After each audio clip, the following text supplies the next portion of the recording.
समझते हैं। देखिए, एथेनॉल ब्लेंडिंग मतलब क्या होता है? पेट्रोल में जब इथेनॉल मिला दिया जाता है, इथाइल अल्कोहल, तो उसे मिक्सचर ना बोल के ब्लेंडिंग बोला जाता है। ये फायदेमंद होता है, इससे थोड़ा सा पेट्रोल का पैसे बच जाते हैं। इसमें 85% जो होता है वो पेट्रोल होता है, 15% जो होता है इसमें इथेनॉल होता है। हालांकि भारत सरकार का टारगेट है कि 2025 तक इसे 20% इसमें एथेनॉल मिला देना है। और एथेनॉल मिलाने की क्रिया को एथेनॉल ब्लेंडिंग कहते हैं। ऐसा क्यों किया जा रहा है? क्योंकि भारत के पास बहुत ज्यादा ऑटोमोबाइल इंडस्ट्रीज है। हमारे पास दुनिया में 3rd नंबर पे हम लोग आते हैं ऑटोमोबाइल सेक्टर में। हमारे तरफ भारत में कई अलग अलग टाइप की व्हीकल्स बनते हैं, जिसमें 26 million vehicles per year Bharat में बनाए जाते हैं। इस 26 मिलियन व्हीकल में से लगभग 5 मिलियन व्हीकल्स हर साल 5 मिलियन व्हीकल्स हर साल हम लोग निर्यात कर देते हैं। तो हम लोग के पास जो 26 मिलियन जो बच रहा है यहाँ पे टोटल ओवरऑल, मतलब अगर भारत में देखेंगे तो लगभग 20 मिलियन गाड़ियां हर साल बन रही हैं। और उसमें जो फ्यूल पड़ रहा है वो पेट्रोल से आ रहा है। और पेट्रोल हमारे पास तो होता नहीं, हम लोग 80% पेट्रोल जो है वो बाहर से ही मंगाते हैं। अब जो पेट्रोल बाहर से आ रहा है वो तेल के कुएं या रिग से आ रहा है, ये गल्फ कंट्री के पास है। इन्हें हम लोग कच्चा तेल खरीदते हैं जिसे क्रूड ऑयल कहते हैं, बैरल यानी बैरल में इसे खरीदा जाता है, फिर इसे रिफाइनरी में छानकर पेट्रोल पंप तक पहुंचाया जाता है। इससे क्या है कि हम लोगों का एक बहुत बड़ा पैसा विदेशियों के पास चला जाता है कच्चा तेल खरीदने में। आप अंदाजा नहीं लगा सकते कि भारत सरकार प्रति साल कितना विदेशी लोगों को यानी गल्फ कंट्रियों को कच्चे तेल के बदले पैसा देती है। $65 बिलियन देती है। $65 बिलियन कितना हो गया? 50 खरब 41 अरब 17 करोड़ 57 लाख 50 हजार रुपए प्रति साल भारत सरकार का पैसा जाता है। हम लोग टैक्स पेयर का पैसा विदेशियों के पास चला जाता है, जो केवल जमीन से निकाल के पेट्रोल दे देते हैं। अब सोचिए ना, जैसे हम लोग के यहाँ अगर कोई पानी खरीदता 60 रुपया लीटर, तो कितना अमीर हो जाते हैं हम लोग। तो इतना पैसा जाता है। सोचिए, अगर इस पैसे का हम 20% टारगेट रखे हैं कि इसमें पेट्रोल के जगह इथेनॉल मिला देंगे, तो इसका 20% कमी आएगी ना। सोच सकते हैं, निकालते रहिएगा इसका 20% कितना ज्यादा होता है। इसीलिए हम लोग एथेनॉल को कर रहे हैं। और एक बार एथेनॉल सक्सेस हो गया ना, तो 20% की जगह 30% करेंगे, 30% की जगह 50% कर देंगे, और धीरे धीरे करके 80% कर देंगे। तो 80% कर देंगे तो इन लोग को पैसा देने की जरूरत क्यों है? एथेनॉल हम लोग खुद ही बना सकते हैं। ये नहीं बना सकता है एथेनॉल, इन लोग को उतना टेक्नोलॉजी नहीं है। एथेनॉल जो होता है C2H5OH होता है एथेनॉल। इसे इथाइल अल्कोहल कहा जाता है। इसका IUPAC नाम एथेनॉल हो जाता है। शराब बनाने के काम में यही आता है। शराब में भी इथेनॉल ही मिलाया गया रहता है।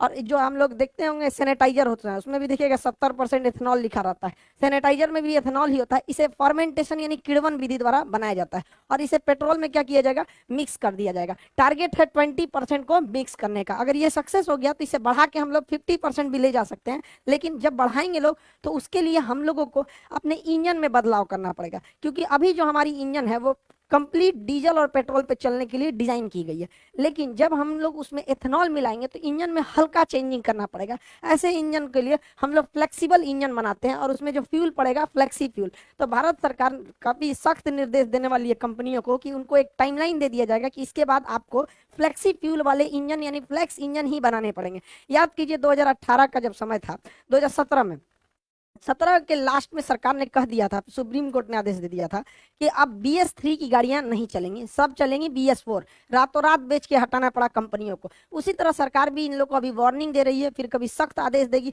उसके बाद एक बार फैसला सुना देगी, तो सारी कंपनियों को अपने BS6 के जगह फ्लेक्सी फ्यूल डालना पड़ेगा। इससे काफी ज्यादा फायदा होता है फ्लेक्सी फ्यूल से। सबसे पहला कि प्राइस घट जाएगा, पेट्रोलियम का प्राइस इसलिए घटेगा क्योंकि बाहर से मंगाना नहीं है, हम लोग का प्राइस घट जाएगा। दूसरा कि फ्लेक्सी फ्यूल अगर रहेगा, एथेनॉल रहेगा, तो एथेनॉल में पोल्यूशन कम होता है।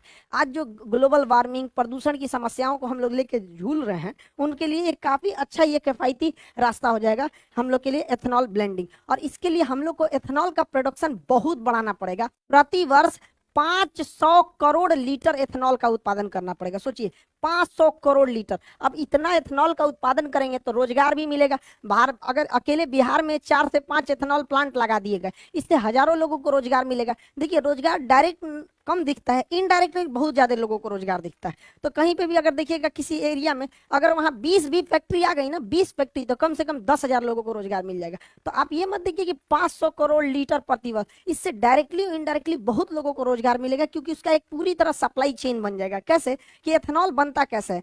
अनाज को सड़ाकर, यानी जो हम अनाज फेंकते हैं ना, उसी को सड़ा के एथेनॉल बना लिया जाता है। तो एक तो वेस्ट बचेगा हम लोग के यहाँ। दूसरा, इसे गन्ना से बनाया जा सकता है, चावल जो टूट जाता है बाजार में सस्ते दाम पर बिक जाता है, किसान का चावल टूट गया तो उसको खुद ही बन जाता है, तो उसी चावल को सड़ा के ये एथेनॉल बना लेता है।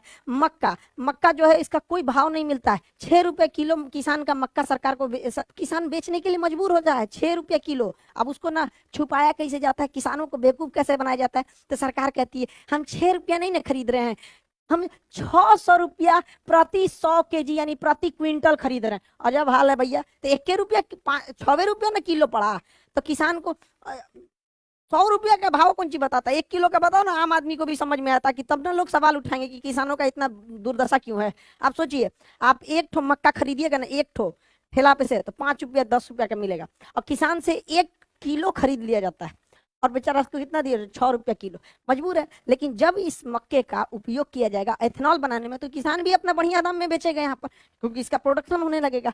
जौ जौ कोई बोलता नहीं है जल्दी, हमारे यहाँ पराली जो जला दिया जाता है, धान की भूसी जो होती है या फिर जो पुआल होता है जला दिया, तो उसे सड़ा के इथेनॉल बना लिया जाएगा।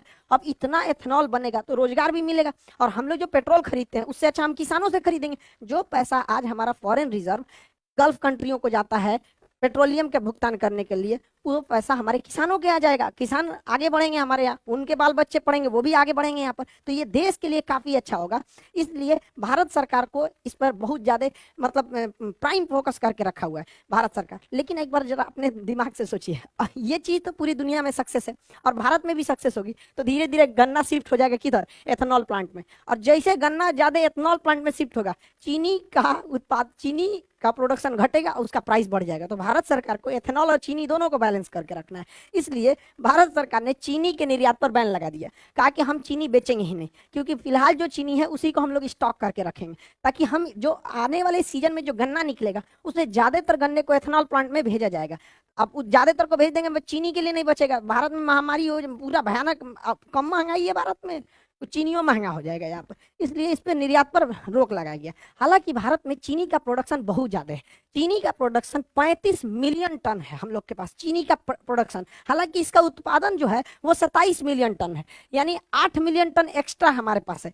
35 मिलियन टन उत्पादन है, 27 मिलियन टन चीनी का उपभोग है। चीनी का डेली रेगुलर बेसिस पे उपभोग होता है हम लोग के यहाँ, चाय में होता है, बिस्किट में होता है, तरह तरह की कैंडी मिठाइयाँ छोटे बच्चों के लिए खाने के लिए आता है, लेमचूस उमचूस, यहाँ पर मिठाई देखिएगा, जलेबी रसगुल्ला, जितना सब चीज में चीनी पड़ता है हमारे यहाँ चीनी। और जो पैकेट वाली सामानें बिकते हैं, कभी मंच दुकाई किट कैट उटकैट, ये सब छोटका लड़का ज्यादा जानता होगा सब, हम लोग को कौन चीज पता है सब, मतलब वो सबको। तो यहाँ पे जो है ना, ये इस सब में चीनी पड़ता है, तो चीनी का हमारे यहाँ डिमांड बहुत ज्यादा है, 27 मिलियन टन प्रति वर्ष डिमांड है।